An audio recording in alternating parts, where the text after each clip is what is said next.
Watercolour consists of four principal components: the binder, the colourant or pigment, ancillaries, which are necessary for the performance, application and life of the watercolour, and water. Let us first look at the binder. Transparent and opaque watercolours are predominantly based on a resinous gum extract from the acacia tree. This grows in the region of North Africa commonly known as the gum belt. Although acacia trees are found throughout this region of sub-Sahara Africa, and the gum extract is soluble in water, not all of it is suitable for use in watercolours because of its colour. The gum that is predominantly used is generally referred to as gum arabic or gum acacia, which is the name given to the gum collected in Kordofan, Sudan, Darfur, Arabia and Upper Egypt. This gum is considered the best, as it is only slightly tinged with yellow. When cast in a thin film, this gum is clear and colourless. The gum's colour is due to the level and nature of impurities absorbed from the acacia tree and from the soil it is grown in.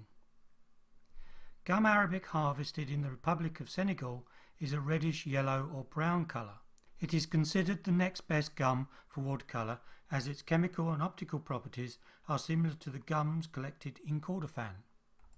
Let us now turn our attention to the ingredient that gives the watercolour its colour, the pigment. There are hundreds of different types of pigment. Some are formed by nature in mineral form or derived from natural sources, but most of them are synthetic materials either produced from petroleum chemicals or metal compounds. Although each of the components of a watercolour are of equal importance in the formulation, it is the pigment that tends to be the focus of attention. Artists even sometimes refer to the watercolour paint as the pigment, and in a roundabout way, the properties of a high-quality professional watercolour are governed by the physical nature of its pigment. The first and most obvious property is the pigment's colour. Pigments are coloured because they selectively absorb and transmit, rather than reflect, light at specific wavelengths in the visible spectrum. For example, when visible light is shone onto a yellow-coloured watercolour, only the wavelengths corresponding to the yellow part of the spectrum are transmitted. The rest are absorbed. The pigment's purity of hue is related to the shape of the pigment's absorption spectrum. The sharper the absorption spectrum, the brighter and purer the colour. The intensity and purity of colour is governed by the sharpness of the light absorption spectra, and the fewer additional absorption bands present in the visible range, the purer the hue. In this example, the sharp rise in absorption curve of the bright yellow is responsible for the brightness. In the case of the yellow ochre, the absorption curve is overall not so steep, and therefore the colour is distinctly duller. As we have already seen that the purity of hue is a function of the steepness of the absorption curve and the absence of any additional absorption bands. In pigment mixtures, each pigment will obviously absorb light, and so there are a number of absorption bands, which broadens the spectra and so results in a distinctly duller hue. This is true for high-quality professional watercolours that are composed of mixed pigments. Mixing blue and yellow to make green gives a fairly broad absorption spectrum, whilst a single pigmented green has a well-defined absorption curve. Imagine the spectrum and brightness of a mixture of 3 pigments, or 4, which unfortunately is not uncommon when the artist mixes watercolours together that are already composed of 2 pigments. The professional watercolour range from AJ Ludlow is composed of 48 colours, each of which contains only 1 pigment. In this way, each watercolour has the best possible purity of hue and brightness when it reaches the artist's palette.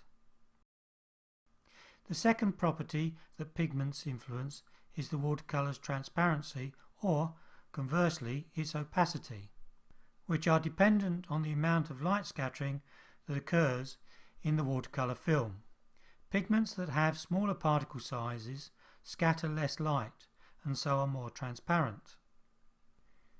In general, organic pigments tend to have relatively smaller particle sizes than inorganic pigments, and so watercolours based on organic pigments like iso-indolinoone yellow are transparent, whilst those based on inorganic ones like iron oxide yellow are opaque. But sometimes the manufacturer can modify the pigment's particle size so that the iso-indolinoone yellow is opaque and the iron oxide yellow is transparent. The pigment's particle size also influences the watercolour's ability to lift out and its pictorial strength. In general, colour strength increases with decreasing particle size, and so organic pigments tend to have higher pictorial strengths and a greater tendency to stain, whilst inorganic pigments have a relatively large particle size. They tend to be less strong and easier to lift out. A pigment's colour strength is also determined by its chemical nature and the mechanism by which it absorbs and emits light to become coloured. Some mechanisms are more efficient than others, and so some pigments, like ultramarine pink, cobalt pink and cobalt violet, are noticeably weaker. The watercolour's flow and rheology are also affected by the pigment. In highly pigmented watercolours, like AJ Ludlow's professional range, the flow and rheology are solely due to the physical nature of the pigments used, and so are not the same across the range. So faced with the choice of a range of watercolours that had uniform rheology, or a watercolour composed of the highest levels possible of pure pigment, we chose the latter. The watercolour's flow and rheological behaviour is affected by the pigment's particle size, shape and surface area. Both the highly pigmented ultramarine blue and chrome oxide green are based on inorganic pigments. They have relatively large particle sizes and lower surface areas. As a consequence, the colour's consistency is more liquid and so flows from the palette knife.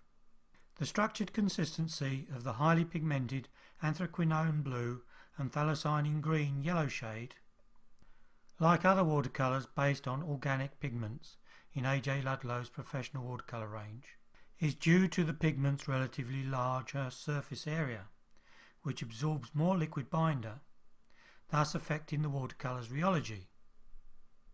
In some artist-grade watercolours, the paint's rheology is modified in order to make processing easier, especially during the tube filling operation. Addition of extenders or fillers, which are inorganic powders that are in essence weak white pigments, are used to modify the rheology. They are added as partial replacements for the pigment and so reduce the colour strength, transparency and brightness. A similar broadening of the absorption spectrum is seen when these inorganic fillers are used, which is even more noticeable with student-grade watercolours and gouache. Although it is still possible to purchase colorants and binders from a specialist colourman, use the many recipes available in the various textbooks, and grind the colour using a pestle and mortar or grinding stone, the quality will never reach the same standard as today's professionally produced watercolour.